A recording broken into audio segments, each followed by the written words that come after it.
જય જવાન જય કિસાન દરેક ખેડૂત ભાઈઓને જણાવવાનું કે જેવી રીતે આપણું એક આયોજન છે કે આવનારી તારીખ 10 નવેમ્બર 2025 અને સોમવારના રોજ એટલે કે આવતીકાલે આપણે જે એક સરકારશ્રીને અલ્ટિમેટમ આપવા જઈ રહ્યા છે, જેમાં આપણી ત્રણ મુખ્ય માંગો છે. ત્રણ મુખ્ય માંગોને લઈને આપણે અલ્ટિમેટમ આપવાનું છે. આમ જોવા જઈએ તો આપણે ઝાંસીની રાણી લક્ષ્મીબાઈની જે પ્રતિમા છે એની બાજુમાં આવેલું ગ્રાઉન્ડ એના માટેની પરમિશન માંગેલી હતી, પણ સરકારશ્રીએ કોઈને કોઈ બહાને એ ગ્રાઉન્ડની પરમિશન આપણે આપેલી નથી. એટલે સરકારશ્રી ક્યાંય ને ક્યાંય ખેડૂતોનો અવાજ દબાવવા માંગે છે, પણ આ ખેડૂતો છે એનો અવાજ દબાવવાનો નથી. ત્યારે આપણે જણાવી દઉં કે જે જૂનાગઢના પીઆઈ તરફથી આપણે માર્ગદર્શન આપવામાં આવ્યું છે કે આ ગ્રાઉન્ડ નહીં પણ તમે ડાયરેક્ટ કલેક્ટર કચેરીએ પધારો ને ત્યાં એના ગ્રાઉન્ડની અંદર તમારે જે કાર્યક્રમ કરવો હોય તે કરો. એટલે જે જૂનાગઢના પીઆઈએ જે આપણે કીધું છે એ જ મુજબ એના કહેવા મુજબ આપણે ચાલવું છે. આપણે ક્યાંય કાયદાનો ભંગ નથી કરવો અને આપણે જૂનાગઢ કલેક્ટર કચેરીના ગ્રાઉન્ડની અંદર આપણે આવતીકાલે બધા એકઠા થવાનું છે. ત્યારે હું દરેક ખેડૂત ભાઈને જણાવી દઉં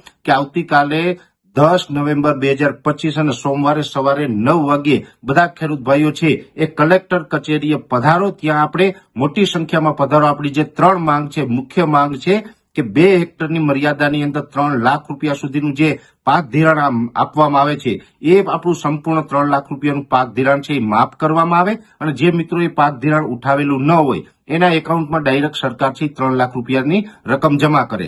બીજી આપણી માગણી છે કે જે 2019નો પાક વીમો મંજૂર થયેલો હતો, કોર્ટના આદેશ પછી પણ આજ દિવસ સુધી સરકારે એ વીમો છે એ ખેડૂતોના એકાઉન્ટમાં નથી આપ્યો. એટલે કે 50% ખેડૂતના એકાઉન્ટમાં આવ્યો છે, 50% આજે પણ એ વીમાની રકમથી વંચિત છે.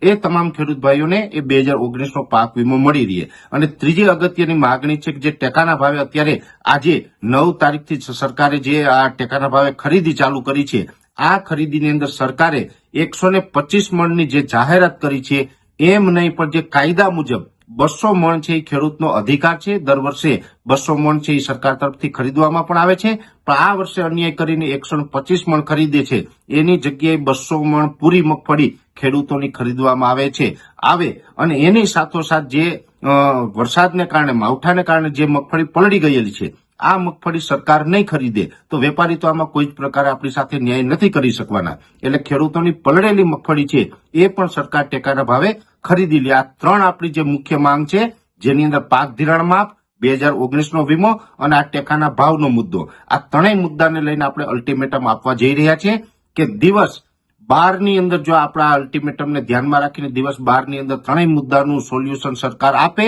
નહીતર આવનારા દિવસની અંદર અનજળનો ત્યાગ કરીને આપણે ઉપવાસ આંદોલન ઉપર જઈ રહ્યા છે. એટલે દરેક ખેડૂત ભાઈઓને જૂનાગઢ પધારવા માટે મારી ખાસ અપીલ છે. જય જવાન જય કિસાન.